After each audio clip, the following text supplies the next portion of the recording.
ಓಂ ಅಸ್ಮದ್ಗುರುಭ್ಯೋ ನಮಃ. ಉಂದು ಮದಗಲಿತ್ತನೋಡಾದ ತೋಲ್ವಲಿಯನ್ ನಂದಗೋಪಾಲನ್ ಮರ್ಮುಗಲೆ ನಪ್ಪಿನ್ನಾಯ್ கந்தம் கமலம் குழலி கடை பெறுவாய் வந்து எங்கும் கோழியலை தனகான் மாதவி பந்தல் மேல் பல்கால் குயிலனங்கால் கோவிலகான் பந்தார் விரலி உண்மை துணன் பேர் பாட செந்தாமரை கையால் சீரார் வலையொலிப்ப வந்து திருவாய் மகிழ்ந்தேரோ రెంబావాయ్. జై శ్రీమన్నారాయణ. భాగవతోత్తములందరికీ అడియన్ రామానుజాస. ఈవేళ మనం 18వ పాసురాన్ని అనుసంధానం చేసుకుందాం. ముందుగా 16వ పాసురంలోనేమో నాయగనాయ్ అని చెప్పి నందగోపుని యొక్క భవనాన్ని చేరిన తర్వాత 17వ పాసురంలో అంబరమే తన్నీరే శోరే అటువంటి వాటిని అన్నింటినీ ధారాళంగా ఇచ్చేటువంటి నందగోపుని ప్రస్తావించాం. ఇప్పుడు ఇక్కడ కూడా నందగోపునితోనే పాసనం మొదలు పెడుతున్నామండి. ఎలా ఉన్నాడంటే ఉందు మదగలిత స్రవించేటువంటి మదించినటువంటి ఏనుగు వంటి బలము గలవాడ, లేదా గోపాలుడు కదండి, వాళ్ళ యొక్క గోవుల మందలో కొన్ని ఏనుగులు ఉండొచ్చు. అటువంటి ఏనుగుల వంటి పరాక్రమం, ఏనుగులు కలిగినటువంటి వాడ, వెను తీయలేటువంటి వెనుకు తిరిగినటువంటి పరాక్రమం కలిగినటువంటి, భుజ సంపద కలిగినటువంటి, పరాక్రమం కలిగినటువంటి నందగోపాలన్ ఆయన యొక్క మేనకోడల అని చెప్పి ముందుగా దీంట్లో నీలాదేవిని లేపుతున్నారండి.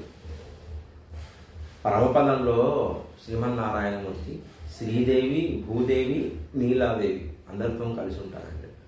శ్రీదేవి యొక్క అంశలే భూ నీలాదేవులు. కానీ ఎప్పుడైతే విభవావతారం తీసుకొని వచ్చినప్పుడు ఆ లక్ష్మీ అమ్మవారు రామావతారంలో సీతగా వచ్చింది.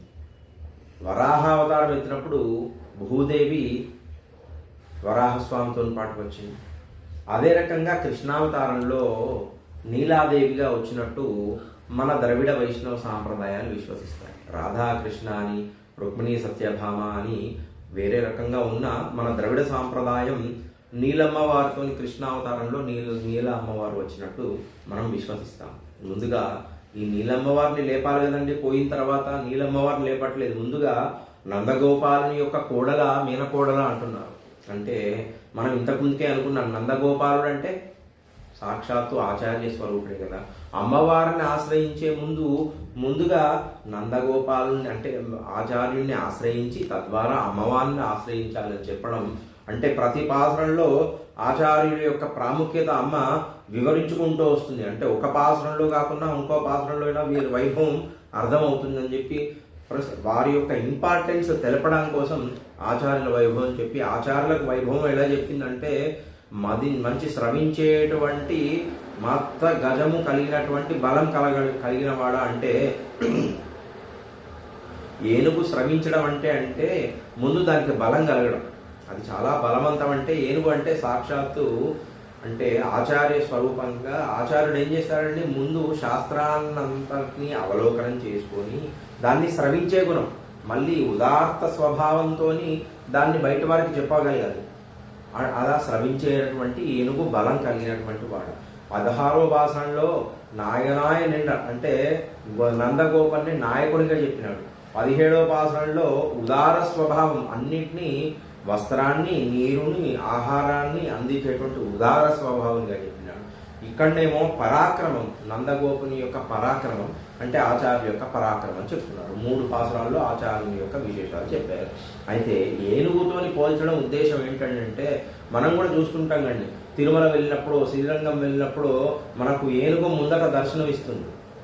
ఏనుగు అంత పెద్ద ఏనుగండి, చిన్న మావటి వాడు, అతనికన్నా ఆ ఏనుగు కన్నా చిన్న మావటి వాడికి లొంగి ఉంటుంది కదండి, ఆయన ఎటు తీసుకెళ్తే అటు పోతుంది. అదేవిధంగా ఆచార్యులే కానీ పరమాత్మవే కానీ అంత పెద్ద ఉన్నత గుణ సంపన్నులే కానీ మనల్ని నిర్వహించేటువంటి గుణ సంపన్నులే అయినా కూడా, మనల్ని అనుగ్రహించేవారే అయినా కూడా మనకు లొంగి ఉంటారండి. మనల్ని అనుగ్రహించేవారు మనకు లొంగి ఉండడం ఏంటండి అంటే అంత వాత్సల్యం. ఆచార్యులు అంతే, పరమాత్మ అంతే. ఇంకా చూడండి, ఏనుగు మావటి వాడికి ఏనుగును కట్టేయాలనే గొలుసు ఉంటుంది కదా, ఆ గొలుసును కూడా మావటి వాడి చేతికి ఏనుగు తొండమే అందిస్తుంది. ఎంత విచిత్రం అంటే, నన్ను కట్టేయండి అని చెప్పి ఆ గొలుసును కూడా మావటి వాడికి అందిస్తుందే అంటే ఇంకా ఎంత సౌలభ్యం అండి. చూడు, నేను నీకు లొంగిపోతాను, నువ్వు నన్ను కట్టేసుకో, నువ్వు నన్ను ఆశ్రయిస్తే చాలు నేను నీకు లొంగిపోతా అని ఆ తాడును కూడా ఇస్తుంది. అంతేనా అండి? మావటి వాడు ఏనుగు మీద ఎక్కాలంటే ఎవరు సాయం చేయాలంటే నిచ్చెన వేసుకుంటాడు. ఏనుగు తొండం మీద ఎక్కి పైకి ఎక్కుతాడు కదా. అదే రకంగా ఆచార్యులైన పరమాత్మ అయినా ఇంతే అండి. దీన్నే మనం ఉపాయము ఉపేయం. మనకు పరమాత్మ ఉపేయం, ఫలితం ఆయన పొందడం, ఆయన పొందే దారి ఉపాయం. అంటే ఏనుగు మనకు ఉపాయం అయితే, ఏనుగును పొందాలంటే మనం ఏనుగే ఎక్కించుకోవాలి. మనందరం మనం ప్రయత్నం చేసి నిచ్చెన వేసుకొని ఎక్కేది కాదు. ఏనుగే మన మీద దయతోని తన తొండంతోని మన మీదకి ఎక్కించుకునేది. అంటే పరమాత్మనే ఉపేయం, ఫలితం ఆయన్నే, ఆ దారి కూడా ఆయన్నే. చూసారా ఎంత? అందుకనే ఉపాయనిష్ట ఉపేయాన్ని అమ్మ ఈ పాసనంలో పరమాత్మ యొక్క వాత్సల్య గుణాన్ని, ఆచార్యుల యొక్క వాత్సల్య గుణాన్ని చెప్పడం కోసమే ఈ ఏనుగు యొక్క దృష్టాంతం చెప్పింది. అంతేనా అండి? ఏనుగు మావటి వాడిని ఎక్కించుకుంటుందా అండి? లేదు. మావటి వాడు ఎవరిని సూచిస్తారో వారిని కూడా తొండంతో ఎక్కిస్తుంది. అంటే ఆచార్యులు ఎవరినైతే సూచిస్తారో వారికి కూడా పరమాత్మనే ఉపాయము ఉపేయము అని ఎంత అంతర్లీనంగా ఏనుగుని తీసుకొచ్చి చెప్పడం. అందుకనే మన గుళ్ళ ముందట ఏనుగుని పెట్టడము, నువ్వు ముందట లోపలికి వెళ్ళి దర్శనం చేసుకుంటున్నావే పరమాత్మ. చాలా సౌలభ్యం అంటే ఫ్లెక్సిబిలిటీ అండి. మనకు ఎంత కావాలి? ఇప్పుడు మనకు ముఖ్యమంత్రి అపాయింట్మెంట్ కావాలండి, పోవాలంటే చాలా ప్రోటోకాల్స్ దాటుకుని ఆయన దగ్గరికి పోవాలి ఒక ముఖ్యమంత్రి. కానీ పరమాత్మ అంత కాదండి, సులభంగా అండి. ఎవరు కావాలంటే వారికి ఏ స్థాయి వారికి అంటే వాళ్ళు ఆయన్నే ముందుగా వచ్చి మనకు దర్శనం ఇచ్చేటటువంటి సౌలభ్యం. అందుకనే గుళ్ళల ముందు ఏనుగులను పెట్టే యొక్క ఉద్దేశము ఆ సౌలభ్యత్వాన్ని చూపేయడం. అదే కాకుండా ఉపాయము ఉపేయ నిష్టను కూడా అమ్మ దీంట్లో చెప్పింది. అటువంటి బలం కలిగినటువంటి ఆచార్యుడికి బలం అంటే జ్ఞానము చేత బలం. ఆ జ్ఞానం కలిగి ఉండి మనకు ఉదారంగా అందించేటువంటి అటువంటి ఆచార్య రూపకానికి సంబంధించినటువంటి అమ్మవారు. అంటే ఆచార్యులు ఆశ్రయించినటువంటి అమ్మవారు కూడా ఆచార్యుని ఆశ్రయించింది. అందుకని ఆచార్యుని మన్మగలే అంటే మేనకోళ్ళ అని చెప్పి ఇప్పుడు అమ్మవారిని స్తుతించడం మొదలుపెట్టారు. అమ్మవారిని నప్పినారి ఆమెను కందం కమలం కుడలి, కందం అంటే పరిమళం, అది అంతా వ్యాపించి విస్తరించి, అంటే ఆమె కేశపాశాలు చాలా అందంగా నల్లగా పొడుగా దట్టంగా ఉన్నాయి. ఆ కేశపాశాల పైన సువాసన పూర్తిగా విస్తరించి ఉంది అని చెప్పడం ఉద్దేశం ఏంటంటే, సరే మనము ఆచార్యుడి ద్వారా అమ్మవారిని చేరుతున్నాము, అయితే పరమాత్మ చాలా స్వతంత్రుడండి. ఆయనకి ఎంత స్వతంత్రం అంటే ఇదంతా ఈ భూమండలమే కానీ ఈ చిత్ అచిత్ వస్తువులు, చేతన అచేతన వస్తువులన్నీ ఆయనే కదండి. మనిషిని సృష్టించి అరే నాయన నువ్వు ఇట్లా చేసుకొని నీ శరీరం కోసం అని కాదు, నువ్వు చేసే ప్రయత్నం చేసుకుంటూ అంతిమంగా మళ్ళీ మన సొంతూరు అక్కడికి రావాలరా నాయన అని చెప్పి ఈ శరీరం నీకు ఒక ఆ వెహికల్ మాత్రమే, మీడియా, దీన్నే పట్టుకొని నువ్వు ఈ శరీరమే నాది, దీనికే సంపూర్ణంగా చేయాలనే ఉద్దేశం లేదని చెప్పి పంపిస్తే, ఒక రూల్ పెట్టి పంపిస్తే మనమేమో ఎంతసేపు ఈ శరీర పోషణ కోసం ఏం తిందామా, ఏం చూద్దామా అంటే ఇవన్నీ చూస్తుంటే పరమాత్మకు కోపం వస్తుందండి. అరే నేను వీడిని ఉద్ధరించడం కోసం వీడిని పుట్టిస్తే, మానవ జన్మ ఇస్తే, వీడేమో ఈ లౌకికమైన భోగాల్లో మునిగి ఉన్నాడు అని చెప్పి ఆయన కోపం వస్తుంది. లేదు వీడికి ఇంకో కొన్ని జన్మలు ఇవ్వాలని చెప్పి అప్పుడు అమ్మవారు పురుషకారం చేసి, అంటే ఆమె యొక్క పరిమళ భరితమైనటువంటి అందమైనటువంటి కేశపాశాలతోని స్వామిని ఆయన మనల్ని తప్పులను వెతుక్కుంటూ భూతత్వం పెట్టి చూస్తుంటే ఈమె లేదండి లేదండి అని చెప్పి ఈమె సౌందర్యంతో ఆయనను దృష్టి మరల్చి ఆయన యొక్క స్వతంత్రాన్ని తగ్గిస్తుంది. అమ్మ అంత దయార్ద్ర హృదయాలని చెప్పడానికి అమ్మను ఇక్కడ ముందుగా స్తుతించింది. స్తుతించిన తర్వాత అమ్మ మేము శ్రీకృష్ణ స్వామిని దర్శించుకోవాలి, కొంచెం లేపి ఇప్పుడు నందగోపుణ్ణి యశోదను బలరాముణ్ణి దాటిన తర్వాత నీలాదేవి మంటపం ముందరుండి నువ్వు లేచి మీ మేనబావను లేపవమ్మా, ఉన్మైత్తనని పేర్పాడా, నీ యొక్క మేనబావ యొక్క పాదాలను కీర్తించడానికి వచ్చిన లేపవమ్మా అంటే, ఈ అర్ధరాత్రి వచ్చి మీరు నన్ను లేపమంటే పాపం నేనేం లేపేది అంటే, అర్ధరాత్రి కాదమ్మా తెల్లవారింది, ఎలా అండి మీరు ఎలా చెప్తున్నారు అంటే, పందల్ మేల్ కందం కమలం వందు ఎంగుం కోడి ఎలా ఇత్తనగా అంటే, కోడి ఒక కోడి కాదండి అమ్మా, కోళ్ళు గుంపులు గుంపులుగా వచ్చి అరుస్తున్నాయట, కొక్కరొకో అని అరుస్తున్నాయి. మరి దాని ఉద్దేశం ఏంటంటే, కోళ్ళు అరుస్తున్నాయి, దాని తర్వాత అదొక్కటేనా అండి ప్రమాణం? అది కాదు. మాధవి పందల్ మేల్ పలగాల్ కుయిలనంగాల్ కుయిలగాన్, ఒక పందిరి ఉందట అండి, ఆ పందిరి మీద మాధవి లత అనేటువంటి ఒక ఒక తీగ అల్లుకొని ఉందట, దాని మీద కోయిలలు ఉండి కోయిలలు కూడా కూస్తున్నాయి, కోళ్లే కాదు కోయిలలు కూడా కూస్తున్నాయి. మరి వినబడతలేదమ్మా, తెల్లారింది, నువ్వు లేచి మీ మైలభావను లేపమని చెప్పి అంటుంది. దీంట్లో అంతరార్థం తీసుకుంటే ఇక్కడ కోడి కోయిల రెండు వచ్చినాయండి. తర్వాత మాధవి తీగ ఒక పందిరి, వీటిని అంతర్లీనంగా చూస్తే కోళ్ళు ఎక్కడ ఉంటాయండి? అడవులో ఉంటాయా, మన ఇళ్లలో ఉంటాయా? గృహస్థులమైనటువంటి మన ఇళ్లను ఆశ్రయించి ఉంటాయి కదా కోళ్ళు. అంటే కోళ్ళు ఏం చేస్తాయండి? పొద్దున్న లేవగానే పెంట కుప్ప మిరిగిపోతాయండి, పోయి ముక్కుతోని ఊరికే అటు ఇటు పొడుచుకుంటా వాటికి నచ్చింది తినడం ఆహారం. ఆ పెంట కుప్ప మీద పొరపాటున మనులో రత్నాలు ఇంకేమన్నా ఉంటే, బంగారు ముక్కనో ఉంటే అదేమన్నా దాన్ని స్వీకరిస్తుందా? దానికి కావాల్సింది దాన్ని అనుభవించి దాని శరీర పోషణ కోసం ఎంతైతే కొన్ని గింజలు కావాలి కదా, తృణ గింజలు, అవి మాత్రమే తీసుకుంటుంది. అవసరమైనటువంటి ఈ మనులు మాణిక్యాల జోలికి పోదు. అంటే దీని ఉద్దేశం మళ్ళీ ఏం చేస్తుందండి? దీని కర్తవ్యం ఏంటంటే, ఇళ్లలో ఉంటుంది కదా, పొద్దున్నే 4-4:30కు లేచి కొక్కరోకో అని కూసుకుంటూ మనల్ని లేపడం, నిద్ర లేపడం. అంటే దీని అంతర్లీనంగా కోడి ఆచార్య స్వరూపాన్ని చెప్తున్నాడు, మన పూర్వాచార్య స్వరూపాన్ని. పూర్వాచార్యులు వారు మన గృహస్థాశ్రమంలోనే ఉంటారు, వాళ్ళు సన్యాసం స్వీకరించి ఎక్కడో ఉండరు. ఉన్నా వారు ఈ లౌకికమైన సుఖాలను అనుభవించడానికి బంగారము మనులు రత్నాలను వారిని స్వీకరించరు. వారి శరీరం నిలబెట్టడం కోసము ఏదో వారు అవసరం ఉన్నంత మాత్రమే తీసుకుంటారు. అంటే కోళ్ళ రూప పూర్వాచారులను పోలుస్తున్నారు. మళ్ళీ వాళ్ళు పొద్దున్న లేవగానే అరవడం అంటే ఏంటంటే, మనకు ఆయన ఇది ఈ శరీరం కొంతవరకే, నువ్వు చేరాల్సింది వేరే, బస్ ఎక్కి పోవాలి అక్కడికి, మన స్వస్థానం మన స్వగ్రామం ఉంది, ఆ పరమాత్మను మనం చేరాలంటే నువ్వు ఈ శరీరం కోసం సుఖపెట్టకయ్యా అని చెప్పి మనకు అరుస్తూ ఉంటారు. మన యొక్క అజ్ఞానాన్ని నివృత్తి చేయడానికి వాళ్ళు అరవడం అనేది కోడి కూయడం. చూసారా ఎంత అంతరార్థం చెప్పిందో. ఆ తర్వాత కోయిలలు ఎక్కడ ఉన్నాయండి? మాధవీలత పైన ఉన్నది. మాధవీలత ఎక్కడ ఉందండి? పరమాత్మ పైన. చూసారా ఎంత బాగా చెప్పిందంటే, పందిరి అంటే పరమాత్మ శ్రీమన్నారాయణుడు, ఆ పందిరిని ఆశ్రయించి ఉన్నది మాధవి, అది అమ్మవారి పేరే కదండి. సౌకుమార్యం కలిగినటువంటి మాధవి అనే లత. దీని మీదనట కోయిలల గురించి చెప్పాడు. కోవిల నుండి కూస్తున్నాయి. కోవిలకు ఒక గుణం ఉందండి. కోవిల పరిస్థితి ఏంటంటే, అది పరభృతములు అంటారు వాటిని. పరభృతములు అంటే పరుల పైన పోషణ కోసము ఆధారపడేటువంటివి. అంటే కోవిలలు గుడ్లు పెడతాయి కదండి, అవి పొదగవు. కోవిల కాకి రెండు నల్లగా ఉంటాయి, ఒక స్వరం ఒకటే తేడా. కాకి స్వరం బాగా ఉండదు, కోయిల స్వరం బాగా ఉంటుంది. ఈ కోవిల గుడ్లు పెట్టిపోతే కాకి పొదుగుతే ఈ కోయిల యొక్క గుడ్లు ఎదుగుతాయి. అంటే అట్లా పరుల మీద ఆధారపడేటువంటి వారు.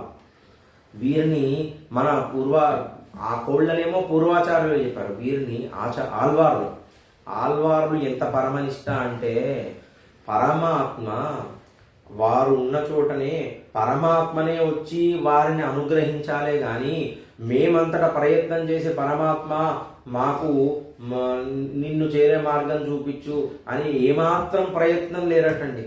పూర్తిగా పారతంత్ర్యత అంటే మేము డిపెండెంట్, నేను ఆయన డిపెండెంట్, నేను పోయి ఆయన్ని అడుగుతా ఆయన ఒప్పుకోకుంటే నాకు అదంతా తెలియదు. ఆయనకు నచ్చినప్పుడు ఆయన యొక్క కృపా వాత్సల్యం చేత ఆయన వచ్చి మనల్ని అనుగ్రహించాలి, కానీ మేమేం ప్రయత్నం చేయము. అట్లానే ప్రయత్నం చేయకుండా ఎప్పుడు భగవత్ సంబంధమైనటువంటి విషయాల్లోనే ఉంటారు, వేరే లౌకికమైన సంబంధాల్లో ఉండారు. అంటే అంత పరమనిష్ట కలిగినటువంటి ఆల్వార్లు అంటే కోళ్ళేమో గృహస్థాశ్రమంలో తిరుగుతున్న వాళ్ళల్లో ఉంటాయి. అంటే ఆచార్యులు కూడా మనలాగా గృహస్థులై ఉండి మనకు నేర్పిస్తారు పూర్వాచార్యులు. కానీ ఆల్వార్లు పూర్తిగా పారతంత్రత కలిగి ఎక్కడెక్కడో ఉంటారు. ఈ రకంగా ఆ కోయిలలో గానం ఎలా ఉంటుందండి? ఆల్వార్లు కూడా ఏ రకంగా అంటే వారు పనేం చేయరు, కానీ అంటే వేరే రకంగా ప్రయత్నం చేయరు పరమాత్మను చేరడం కోసం, కానీ పరమాత్మ యొక్క గుణాలను లోపల ఆనందంగా పాడుకుంటూ అంటే ఆనందపడుతూ పాడకుండా ఉండలేరు. అదే కోవిల యొక్క రాగం. అందుకే ఇక్కడ కోవిలలు పరమాత్మ పందిరి, అమ్మవారు తీగ, ఆ దానిపైన ఆశ్రయించినటువంటి కోయిలలు. ఎంత బాగా చెప్పిందండి అమ్మ. ఆ రకంగా పూర్వాచార్యులను మరియు ఆల్వార్లను చెప్పింది. చెప్పిన తర్వాత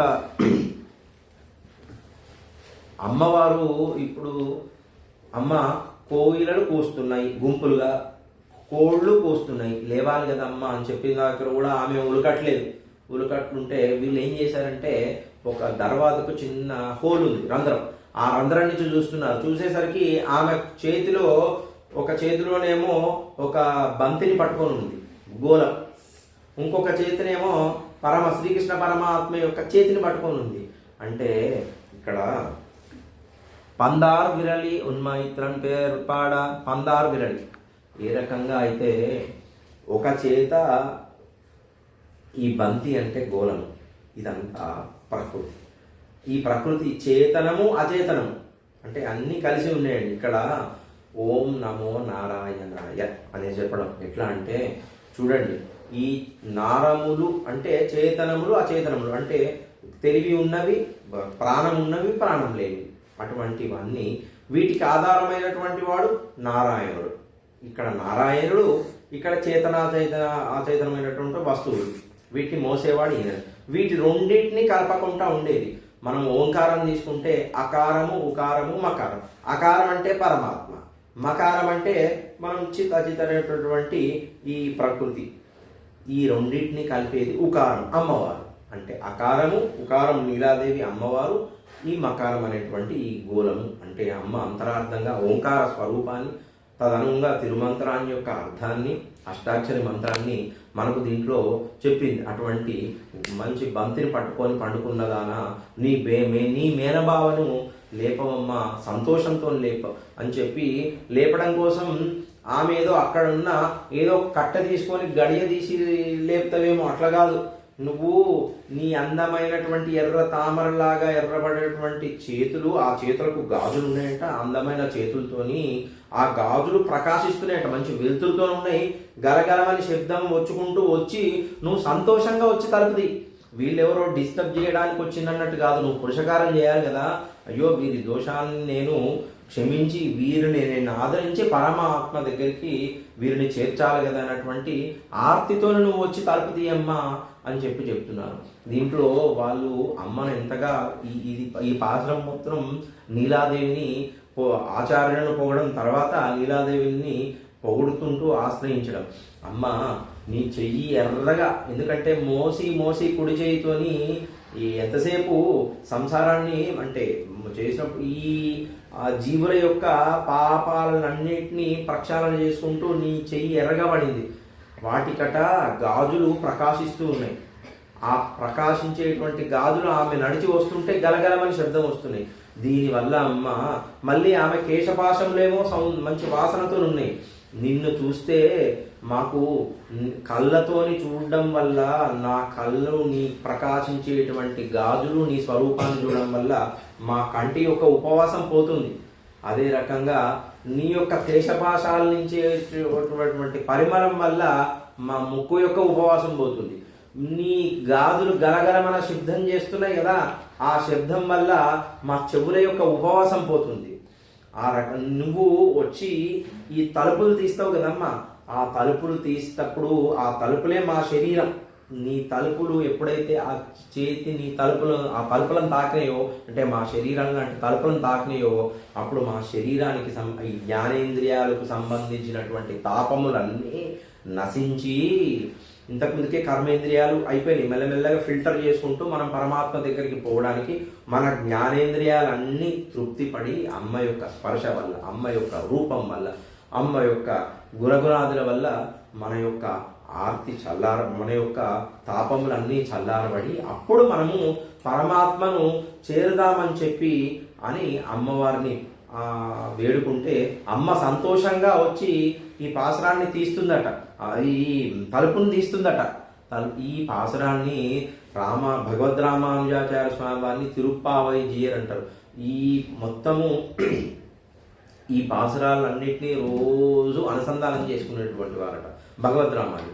ఒకరోజు భిక్షాటన చేసుకుంటూ అనుసంధానం చేసుకుంటూ పోతూ మహాపూర్ణులు అని వారి గురువు గారి ఇంటి ముందట ఆగేసరికి ఉందు మదగరిత అనేటువంటి ఈ 18వ పాసరము వారు అనుసంధానించుకుంటూ అప్పుడు అత్తుల్లాయమ్మ గారని చెప్పి మహాపూర్ణ గారి అమ్మాయి గలగలమని గాజు శబ్దాలు చేసుకుంటూ వచ్చింది ఆ గ్రామాలకు భిక్ష వేయడానికి వస్తే ఆ గాజుల శబ్దము ఆ కేశపాషాల సౌందర్యం చూసి నీలమ్మ వారిని అంటే ఆమె సాక్షాత్తుగా అట్లా అనుకొని అంత సౌందర్యము అమ్మ నువ్వు మా కోసమని నువ్వు కష్టపడి ఇంత దూరం తలుపు తీయడానికో వచ్చినవి అని చెప్పి మూర్చపోయిందట భగవద్ రామానుజులు. అంతటి నిష్ట కలిగినటువంటి పాసరము అమ్మవారి యొక్క సౌలభ్యాది గుణాలను స్త్రీయత్వ గుణాలు. అమ్మ స్త్రీ అంటే ఆమె మనకు ఆశ్రయం ఇచ్చేది, తద్వారా పరమాత్మ దగ్గర ఆశ్రయం పొందేది. అటువంటి అమ్మ పురుషకారిణి యొక్క అమ్మ స్వరూపాన్ని ఈ పాసరంలో చెప్పిండు. ఈ పాసరం ఇంతటితో సమాప్తం. కక్కడే పూర్వఫల్గుణ్యాం తులసి కారణోద్భవ పాండ్య విశ్వంబర గోదాం వందే శ్రీరంగనాయకి ఆండాల్ అఖిల భాగవత ఆచార్య దివ్య త్రివడగలే శరణం. జై శ్రీమన్నారాయణ.